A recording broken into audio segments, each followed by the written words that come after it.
সুপ্রভাত, কেমন আছো সবাই? বর্ষা আর্ট অ্যান্ড ক্রাফটের পেজে তোমাদের সকলকে অনেক অনেক স্বাগত জানাই। দুর্গাপুজো তো চলেই এসেছে, আর দুর্গাপুজো মানেই কাশফুল, ছাতিম ফুল, পদ্ম ফুল। এছাড়াও অন্যতম সেটা হলো শিউলি ফুল। আর আজকের ভিডিওর স্টার্টিং দেখে তো তোমরা বুঝেই গেছো আজ আমি কি বানাতে চলেছি। হ্যাঁ, আজ আমি বানাবো আর্ট পেপার দিয়ে শিউলি ফুল। তো সেই ভিডিওটাই তোমাদের সাথে শেয়ার করব বলে চলে এসেছি। আর তোমরা কিন্তু অবশ্যই জানাবে লাস্টে যে কেমন হয়েছে। তো চলো বেশি বকবক না করে কাজ শুরু করা যাক। তো প্রথমে আমি এখানে একটা সাদা আর্ট পেপার নিয়ে নিয়েছি, আর সেই আর্ট পেপারের উপর ব্লাড টেপ বসিয়ে পেন্সিল দিয়ে গোল করে নিচ্ছি। দেখো, তোমরা চাইলে এখানে ব্লাড টেপের বদলে পেন্সিল কম্পাসও ইউজ করতে পারো। আমিও পেন্সিল কম্পাস ইউজ করে দেখেছিলাম, জানো তো, কিন্তু আমার না পেন্সিল কম্পাস দিয়ে এতটুকু গোল ঠিকঠাক হচ্ছিল না, তাই আমি ব্লাড টেপ ইউজ করেছি। তো দেখো, এখানে অনেকগুলোই গোল আমি প্রায় করে নিয়েছি। এবারে কাঁচি দিয়ে এই গোলগুলোকে ঠিকঠাক সাইজ মতো কেটে নিলাম। তোমরা চাইলে এখানে কাটারও ইউজ করে কাটতে পারো, বাট আমার কাঁচি দিয়ে বেশি সুবিধা হয়েছিল। আর এখানে তো আমার গোল কাটা হয়ে গেছে। এবার এই গোলের উপর আমি পেন্সিল দিয়ে শিউলি ফুলের একটা স্কেচ করে নেব। জানো তো, এই যে শিউলি ফুল বানানোর অনেকগুলো ভিডিও না আমি ইউটিউবে দেখেছিলাম, বাট সেখানে না এরকম পেন্সিল দিয়ে ড্র করে কাটা আমি দেখিনি। সেখানে আমি দেখেছিলাম তারা বিভিন্ন রকমভাবে কাগজকে শেপ দিয়ে তারপরে কাটছে, আর আমিও সেগুলো প্রথমে ট্রাই করে দেখেছিলাম, জানো তো, কিন্তু তাতে না আমার খুব একটা ভালো হচ্ছিল না। তো আমি ভাবলাম কেন না নিজের মতো করেই করা যাক, ফার্স্টে এঁকে নেওয়া যাক, তারপরে কাঁচি দিয়ে কেটে নেব।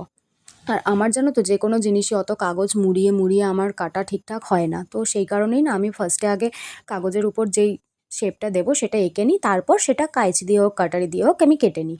তো তোমাদের যেটা সুবিধা মনে হবে তোমরা সেটা করো। আমার ভিডিওতে আমি এটা দেখালাম। তো দেখো, এখানে তো আমার আঁকা হয়ে গেছে। এবারে আমি কাঁচি দিয়ে এটাকে শেপ করে কেটে নেব। দেখো, এখানে না আমার প্রচণ্ড অসুবিধা হচ্ছিল, মানে একার হাতে ভিডিও করা, একার হাতে কাটা, এই জায়গাটায় না প্রচণ্ড অসুবিধা হচ্ছিল। ওই জন্য ভিডিওটাও একটু কীরকম যেন এসেছে এই জায়গাটায়, তোমরা একটু অ্যাডজাস্ট করে নিও, জানো তো। আর এইখানে না আরেকটা ভুল আমার হয়ে গেছিলো, আমি শিউলি ফুলের পাপড়িগুলো ভীষণ মোটা মোটা রেখে দিয়েছিলাম। মানে মাঝখান দিয়ে আরেকটা করে কেটে দিলে ভালো হতো, কিন্তু আমি সেটা তখন বুঝতে পারিনি। আর পরে বানানোর পর যখন ভিডিও এডিট করতে বসেছি তখন আমি সেটা বুঝতে পেরেছি। তো যাই হোক, কী আর করা যাবে। তারপর দেখো, এখানে আমি পেন্সিল দিয়ে সেই পাপড়ির গাগুলো হালকা হালকা মুড়ে নিচ্ছি, যাতে সেগুলোকে একটু ব্যান্ড ব্যান্ড মনে হয়, যাতে রিয়েলিস্টিক একটু ব্যাপারটা আসে। তো আর জানো তো, প্রথমে এটা দেখতে একটু কীরকম কীরকম লাগছিলো, বাট বানানোর পর কিন্তু সত্যি ভীষণ সুন্দর হয়েছিল। আমি তো খুব খুশি হয়েছি যে প্রথমবার একটা জিনিস বানালাম সেটা এতটা সুন্দর হয়েছে।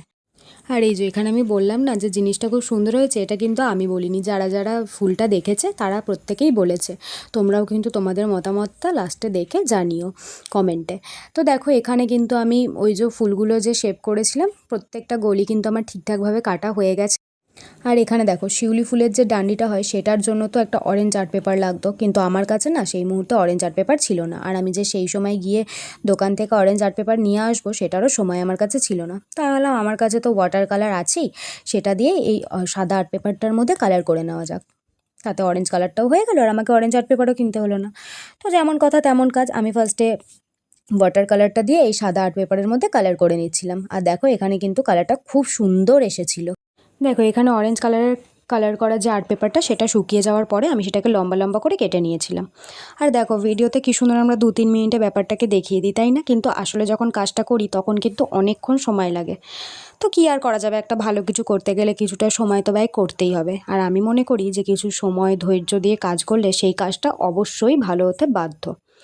তো যাই হোক, এখানে দেখো ওই লম্বা লম্বা করে যে আর্ট পেপারটা কেটেছিলাম সেই আর্ট পেপারটাকে আবার আমি চৌকো চৌকো করে ছোটো ছোটো করে কেটে নিচ্ছি। এটা দিয়েই না ফুলের ডান্ডিটা আমি বানাবো। তোমরা ফুলের সাইজ অনুযায়ী তোমাদের ফুলের ডান্ডি বানিও, কারণ যেই ফুলটা যত বড় হবে তার ডান্ডিটা কিন্তু সেই মাপেই রাখতে হবে, এটার কিন্তু নির্দিষ্ট কোনো মাপ নেই।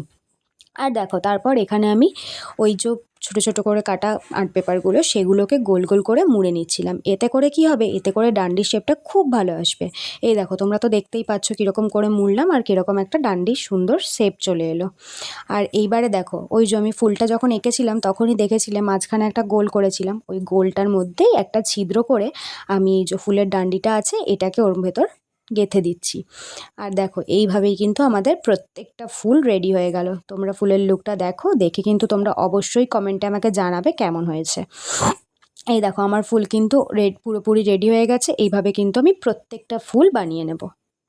আর দেখো, তোমরা চাইলে না এখানে একটু আঠা দিয়ে ফুলটাকে সিকিওর করে দিতে পারো, বাট আমার সেটার আর প্রয়োজন হয়নি। দেখো এখানে ওই একটা ফুলের মতো করেই কিন্তু আমি বাকি প্রত্যেকটা শিউলি ফুল রেডি করে ফেলেছি। তো তোমাদের কেমন লাগলো অবশ্যই আমাকে কমেন্ট করে জানাবে। ফুলটা কেমন হয়েছে অবশ্যই অবশ্যই কমেন্ট করবে। ভালো লাগলে লাইক করে দেবে, আর ইচ্ছে হলে একটা শেয়ার করে দিও। আর ইউটিউব থেকে যদি আমার ভিডিও দেখো তাহলে চ্যানেলটাকে সাবস্ক্রাইব করে রাখবে, আর ফেসবুক থেকে দেখলে অবশ্যই ফলো করে দেবে। তো চলো পরে আবার কোনো একটা নতুন ভিডিও নিয়ে তোমাদের সাথে দেখা হবে। আজকের মতো এতটুকুই। সকলকে ভালো থেকো, সকলকে শুভ শারদিয়া।